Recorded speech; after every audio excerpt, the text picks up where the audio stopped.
every day, one by one, I'm gonna try every recipe of Laura, starting from the very beginning.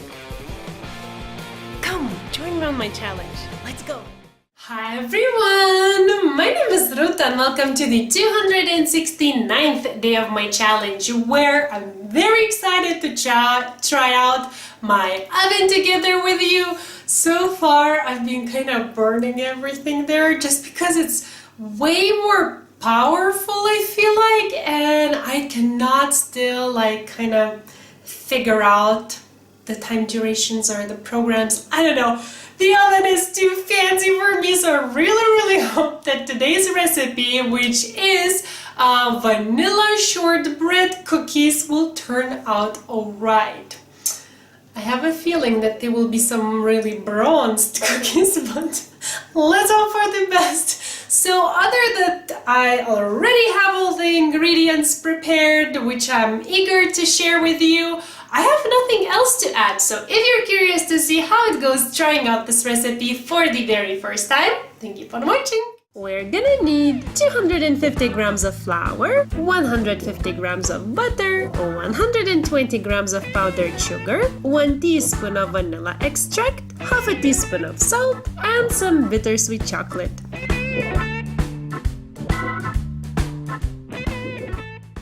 Alrighty, let's start with the baking pan, which should be 23 by 23 centimeters. It should be square. I don't really have one, but whenever the recipe calls for such sized baking pan, I always use this, which I call my cake pan. It's almost the same once you multiply, whatever I think it's 19 by 25, so it's pretty close to what I need. So this, now I'm gonna line it with some parchment paper, making sure that the sides would come up so that I could take it out easy in the very end. And I'm gonna also spray the pan with some nonstick cooking spray if there's any pan peeking out through the parchment paper, and then we will move on to the next step.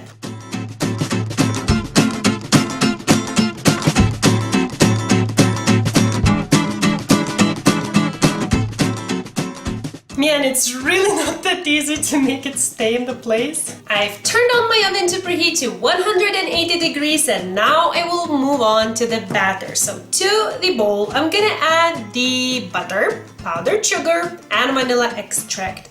Laura actually uses her standing mixer to mix everything. Mine is back in Lithuania, but of course, so I don't really have it in this kitchen, but I do have a handheld mixer, which I'm pretty sure will work just as fine, and it will be easier than just doing it by hand. So I'm gonna cream everything for around 2 minutes until everything is really nice and creamy.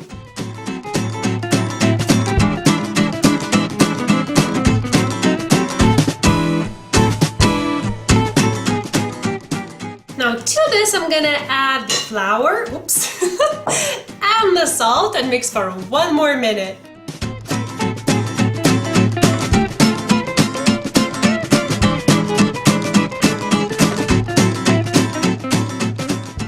And I'm gonna put all of this into the baking pan, and using my hands I'm gonna press it into one even layer.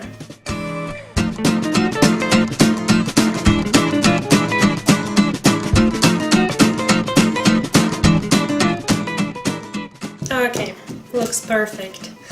Oh my god, and now the very hardest part. We need to cut this into 18 equal pieces. So it will be 6 like so, and 3 like so. And you can use here, I believe Laura used benchmark. She said you can also use butter knife. I'll try to use actually dough scraper, the flat side of it. Okay, wish me luck. I feel like I'm dropping it all over.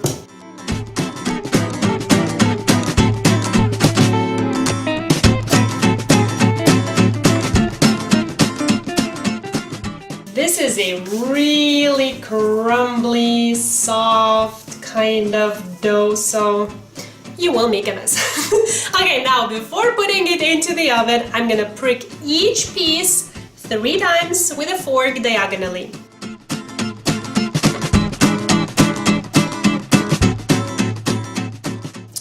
feel like I need to press it more, like it's too crumbly.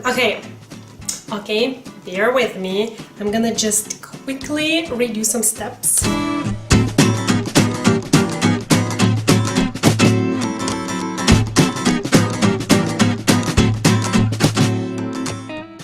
Okay, now I'm way happier with how everything looks like.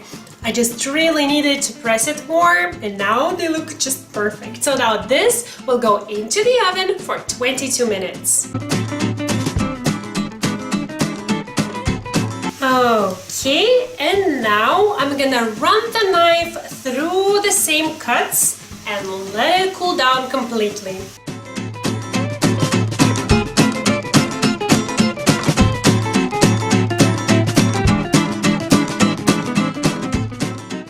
The cookies are completely cooled down, so I'm setting them aside for now there, and now I will move on to melting the chocolate. I'll take it out of the casing, add it to the small bowl, and I'll put it into the microwave.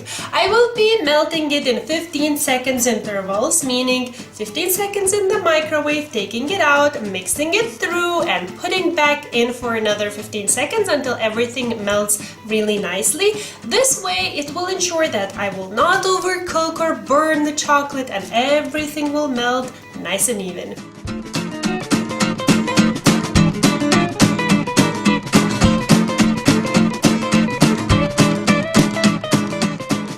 This is a really quick job to do. As you can see, it's all nice and melted, and it took me only like 40 seconds or something like that, so super quick. Keep an eye on that, don't burn the chocolate. Okay, now I have a little assembly here. I have a wire rack over the parchment paper so that if anything drips, it drips on that. Please don't mind the darkness and the crookedness of my wire rack. I am roasting my peppers on this over the fire, so it kind of deformed, but other than that, it's clean, it's nice, it's all good. So now I'm gonna take out my cookies, run one last time the knife over the cuts, and then dip each one halfway through into the chocolate. Then put on the wire rack for the chocolate to cool down. Well, not really cool down, set, I should say, right? And then cannot wait to try them out. This looks really good.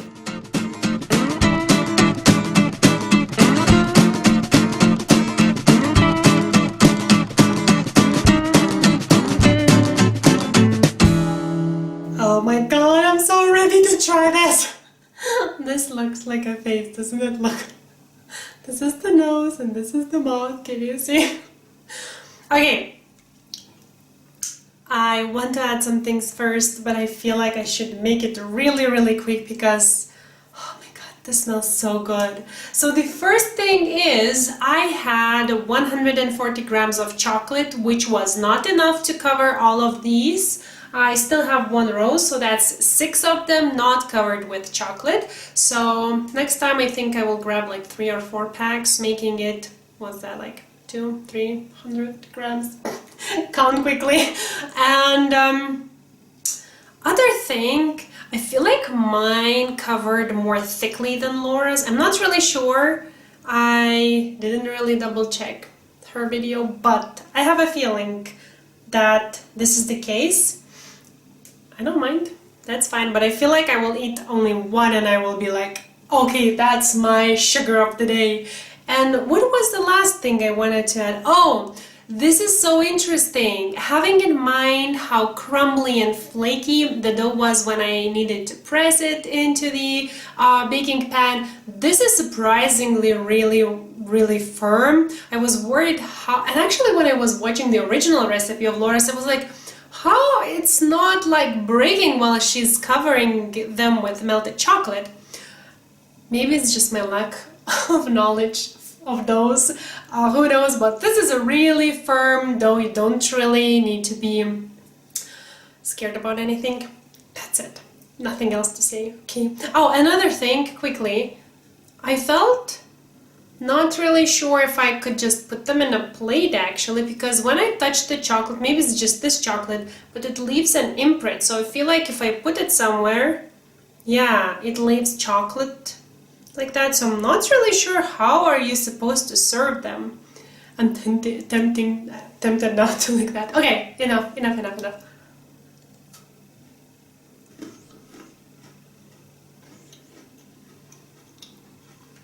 This is, how to describe this dough?